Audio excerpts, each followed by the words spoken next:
পাহাড় নাকি সমুদ্র, কোনটা? আমাকে এই প্রশ্নটা যতবার করা হবে আমি ততবারই বলবো আমার সমুদ্র পছন্দ।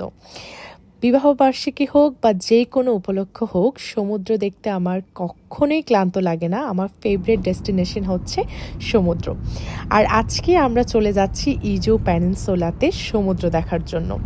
বলা চলে এটা একটা সামুদ্রিক শহরই, মানে এই এলাকাটা জুড়েই হচ্ছে সমুদ্র। এই তো আমরা হচ্ছে ফুজি সাফারি পার্ক থেকে এখন হচ্ছে চলে আসলাম ইজো পেনিনসুলাতে। আর আজকে আমরা যে রিসোর্টটাতে উঠেছি সেটা হচ্ছে শিমুদা প্রিন্স হোটেল। শিজুকাতে আমরা মেইনলি হচ্ছে 2 রাত 3 দিনের একটা ট্যুরে এসেছি। প্রথম দিন আমি ভেবেছি যে আমরা শিমুদাটা এক্সপ্লোর করব, আমাদের আগে থেকে সবকিছু প্ল্যান ছিল কোথায় কোথায় যাব আর কি। এই রিসোর্টে আমরা টুইন বেডের একটা সি ভিউ দেখা যায় এরকম একটা রুম বুকড করেছিলাম আর কি। And here is our room. এই রুমের সবচেয়ে অ্যাট্রাকটিভ পার্ট হচ্ছে এখানকার বেলকনি দিয়ে একদম সমুদ্রের ভিউটা খুব সুন্দরভাবে দেখা যায়। এর আগেও আমরা যখন রিসোর্টে বেড়াতে গিয়েছিলাম তখনও আমরা ঠিক এরকম একটা রুমই নিয়েছিলাম।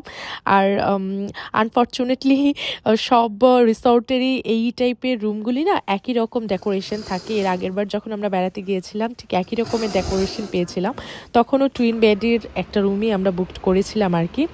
And here is our view. অনেক সুন্দর না এই ভিউটা?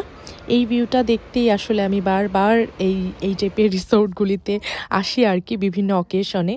যাই হোক, এখানে হচ্ছে স্লিপার আছে, টাওয়াল দেওয়া আছে, অনেকগুলি টাওয়াল দেওয়া আছে যেহেতু বেবি আছে, বেবিদের জন্য লাগে আর কি। এখানে নাইট গাউন আছে, আর এখানেও আরও কি কি যেন আছে হাবিজাবি, অত কিছু খুলেও দেখিনি, যেটা সত্যি কথা। এই নিয়ে 2 বার আমি এরকম বিচ ফ্রন্ট রিসোর্টগুলিতে গেলাম। 2 বারই আমার কাছে যে জিনিসটা মনে হয়েছে সেটা হচ্ছে এই রিসোর্টগুলি খুবই পুরনো, সব কিছুর মধ্যে কেমন একটা পুরনো পুরনো ছোঁয়া লাগে। পরে আমি একবার গুগল করে দেখলাম, তখন দেখলাম যে না, ঠিকই আছে, এগুলি অনেক বছর আগে বানানো হয়েছে, হয়তো বা প্রত্যেক বছর বা কয়েক বছর পর পর একটু রিপেয়ার করে আর কি, এজন্যই সব কিছুর মধ্যে একটু পুরনো পুরনো ছোঁয়া আছে আর কি। ওয়াশরুমটাও বেশ পুরনো লেগেছে আমার কাছে। যাই হোক, এখানে কমপ্লিমেন্টারিতে চা কফি দেওয়া আছে। আর এইটা হচ্ছে লবি, রিসেপশন লবির যে ডেকোরেশনটা সেটাও আমার কাছে বেশ পুরনো লেগেছে। এর আগের বার যখন আমরা বিচ ফ্রন্ট একটা রিসোর্টে গিয়েছিলাম, সেটা হচ্ছে আবার চিবার দিকে, অঞ্জুকুর দিকে, সেটার রিসেপশনটা খুবই সুন্দর ছিল আর কি। ওইখানকার যে রিসেপশন আর ডাইনিং এরিয়াটা ছিল সেটা অনেক ভালো লেগেছিল। এইটা হচ্ছে ব্যাকইয়ার্ডের সুইমিং পুল এরিয়া, আর এখানেও কিছু বসার স্পেস আছে, কিন্তু আমরা তো গিয়েছিলাম মে মাসে, তখন সুইমিং পুলটা ওপেন ছিল না।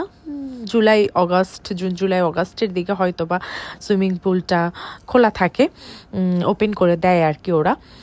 আর ডাইনিং এরিয়াটাও আমার কাছে খুবই পুরনো লেগেছে, মনে হচ্ছিল সব কিছু কেমন জানি সাপসিধার মতো।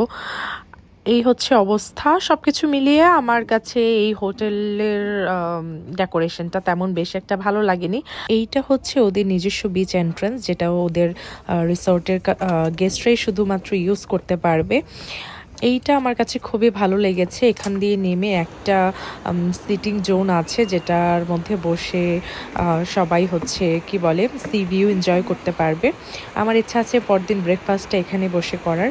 যাই হোক, রুম থেকে আমরা রেডি হয়ে এখন আবার বিচে চলে এসেছি। এই তো এখন আমি আমার ড্রেসটাও চেঞ্জ করে নিয়েছি।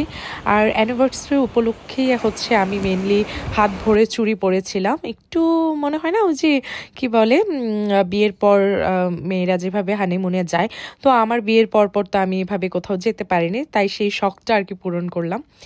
আমার কাছে না বিয়ের হানিমুন বলতে ওইটাই বোঝায় যেটা হচ্ছে একদম বিয়ের রিচুয়াল শেষ হওয়ার পরপর যেখানে ঘুরতে যাওয়া হয়, সেটাকে আমার মনে হয় বিয়ের হানিমুন। মানে আমার কাছে মনে হয় আর কি, এটা আমার পার্সোনাল অপিনিয়ন। বিয়ের মেহেদির রং যেতে যেতে যে জায়গায় ঘুরতে যাওয়া হয় সেটাই হচ্ছে বিয়ের হানিমুন। তবে তখন আসলে অত কিছু জানতাম না, এইরকম হাত ভরে চুড়ি পরে যাওয়ার তো ট্রেন্ড ছিল না তখন, তাই ওই শখটা এখন পূরণ করলাম, এটাই বলতে চাচ্ছিলাম। আমার বিয়ে হয়েছিল 12ই মে, আর আমরা কক্সবাজার ঘুরতে গিয়েছিলাম 13ই মে রাতের বেলা। যেহেতু আমার বিয়ের প্রোগ্রামটা আমার বিয়ের কাবিনের পরে হয়েছে, প্রায় 8 দিন পরে হয়েছে, তো সেইখানে যে মাঝের সময়টুকু আমাদের ছিল সেই সময়টুকুতে আমরা আমাদের হানিমুন সেরে এসেছিলাম। কক্সবাজারে আমরা 3 রাত ছিলাম আর কি। তারপর এসে আমাদের বিয়ের যে অ্যারেঞ্জমেন্ট মানে প্রোগ্রাম ছিল সেটা আমরা অ্যাটেন্ড করেছি। যাই হোক, ভিডিওতে আসি। কথা বলতে বলতে আমাদের কিন্তু সি বিচ এনজয় করা প্রায় শেষ। আমি কিছু রিলস করলাম, শেহরিজের বাবা শেহরিজকে নিয়ে কিছু ভিডিও করলো। এখন প্রায় সন্ধ্যা সন্ধ্যা হয়ে যাবে, আমাদেরও আর এনার্জি পাচ্ছিলাম না আর কি। সেই সকাল থেকে একটার পর একটা করেই যাচ্ছিলাম, ক্ষুধাও লেগে গেছে, আমাদের খাওয়া দাওয়া করতে হবে। রুমে এসে আমরা যে বিরিয়ানি রান্না করে এনেছিলাম সেটা খেলাম। আর এইটা হচ্ছে কি বলে সানসেট, একদম যখন সন্ধ্যা হয়ে গেছে তখনকার ভিউটা এটা। খাওয়া দাওয়া শেষ করে কিছুক্ষণ আমরা রেস্ট করলাম, তারপরে হচ্ছে আবার আমরা বের হয়ে গেছি। ওই যে বললাম না সি বিচের কাছে একটা সিটিং জোন আছে, তো আমি বললাম যে চলো ওইখানে গিয়ে একটু বসি, ওইখানে বসে একটু রাতের সমুদ্রটা এনজয় করি। এই তো এখানে বসে আমরা, ওই যে বললাম আমরা আসার সময় কিছু স্ন্যাক্স নিয়ে এসেছিলাম, ওইটাই খাচ্ছিলাম আর কি। তো আজকে ভিডিওটা আমি এই পর্যন্তই শেষ করছি। আগামীকালকে কি কি করলাম সেটা আবার পরবর্তী ভিডিওতে শেয়ার করব। আজকের মতো এখানে বিদায় নিচ্ছি। আল্লাহ হাফেজ।